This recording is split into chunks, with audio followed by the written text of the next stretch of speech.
अब करते हैं क्वेश्चन नंबर 3। ठीक है, इस क्वेश्चन में आपको डायग्राम ये दिया हुआ है, गिवन दिया है कि जो देखो गिवन क्या दिया है कि पी क्यू, जो ये पी क्यू है वो किसके एच टी के पैरेलल है, ये आपस में समांतर है। बहुत बढ़िया, ओके।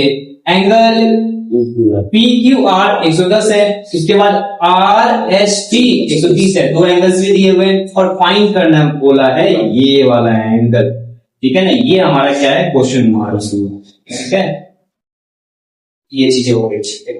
इस क्वेश्चन में आपको एक हिंट दिया हुआ है कि एक मतलब एक आपको एक सुविधा दी है कि इस चीज को आप यूज करो क्वेश्चन सॉल्व हो जाएगा, तो उसका हम भी यूज कर लेते हैं, हमें कह रहा है। ठीक है, उन्होंने कहा है कि एच टी के समांतर उसके पैरेलल में एक लाइन ड्रॉ करनी है, हमें बनाना है, रचना करना है, हमें कंस्ट्रक्ट करना है।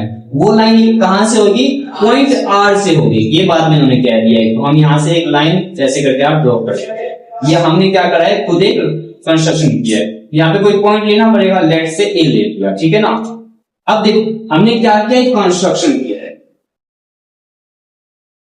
क्या क्या है, कंस्ट्रक्शन किया है, इसको बोलते हैं रचना।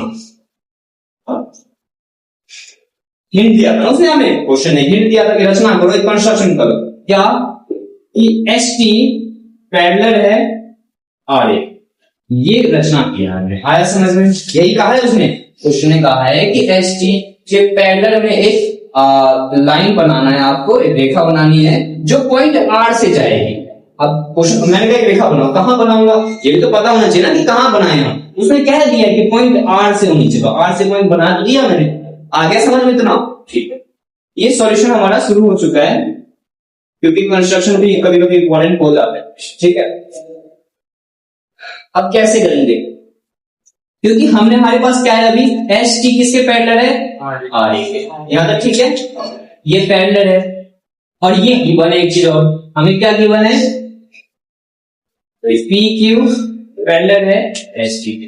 तो हम इन दोनों से क्या निकाल सकते हैं, therefore H T parallel to P Q parallel to R A, तीनों आपस में पैरेलल निकल के आ गया, ये बात है ना, ये निकल के आ गया।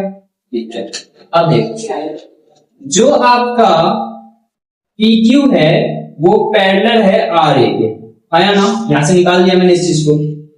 ठीक है, PQ किसके पैरेलल है, RA के, यहां से निकाला है। ठीक है, ओके। अगर ये पैरेलल है तो मुझे ये बताओ कि एंगल ARQ बराबर होगा या नहीं होगा PQR के। डायग्राम देखो ध्यान से, कुछ ऐसा डायग्राम है, ये लाइन इसके पैरेलल है। ठीक है, तो ये वाला एंगल और ये वाला एंगल बराबर होगा कि नहीं होगा, और कौन सा एंगल है ये, अल्टरनेटिव एंगल। यस, एकांतर अंतर कोण, पीछा नहीं छोड़ रहा है और यूजफुल रहता है ये वाला एंगल आपका। ठीक है, आ रहा है समझ में। अब देखो यहाँ डायग्राम तुम्हारा कंफ्यूज हो रहा है, जब मैंने यहाँ बना दिया तो करोगे समझ में आ गया है ना, यही बात है। अभी तुम लोगों को ना ये मिक्स डायग्राम तुम्हें समझ नहीं आ रहा होता है। ठीक है, यहाँ तक क्लियर है। तो अब इस एंगल की वैल्यू कितनी है देखो, 110। हाँ 110 है, तो ये भी 110 ही आएगा ना। मैंने एक काम कर दिया, मैंने इस पूरे एंगल को निकाल लिया। किसको, इस पूरे एंगल को निकाल दिया। यहाँ तक समझ में आ गया, ये काम आएगा, इसको छोड़ दो। अब देखो अगर इस पूरे एंगल में से ये वाला एंगल माइनस कर दूंगा तो ये छोटे वाला एंगल आ तो जाएगा, हमने ऐसा पहले लिख दिया है ना। तो अब ये एंगल कैसे निकलेगा, ध्यान, आपके पास एच टी पैरेलल है आर ए, आया नहीं, अगर ये लाइन इसके पैरेलल है तो angle P S R plus angle A R S, इन दोनों का सम कितना होगा। अब इसके लिए डायग्राम देखो, इसके लिए डायग्राम देखो, ये दोनों आपस में पैरेलल है, तो ये वाले एंगल कौन से होते हैं, तिरक सीधी रेखा के एक ही ओर बने अंदर कोण, इंटरनल एंगल है on the same side of transversal. और ये कौन से एंगल होते हैं, इनका सम 180 होगा, संपूरक होते हैं, कॉम्प्लीमेंट्री होते हैं।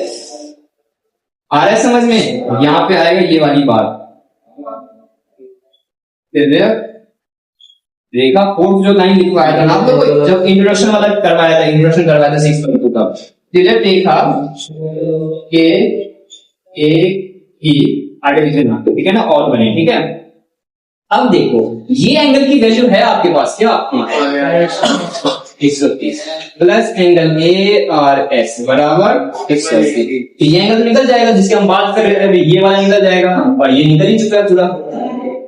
एंगल ए और एस बराबर 180 माइनस 130, एंगल ए और एस बराबर 50। ठीक है, 50 आएगा ना। अब देखो ये वाला एंगल ये क्या है इस डायग्राम में? ये पूरा एंगल है और ये वाला एंगल है आपका ये।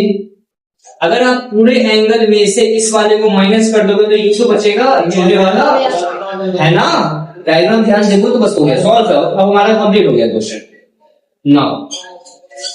नाउ अब एंगल जो निकालना था मेन अब निकल जाएगा। एंगल क्यू आर एस, ठीक है, इक्वल टू ये वाला angle A are Q minus angle A R S, ठीक है, एंगल ए आर एस। ये एंगल है आपका 110 और ये एंगल है आपका 50। फाइनली हमारे पास एंगल क्यू आर एस कितना आया? 60 आएगा, 60 आएगा।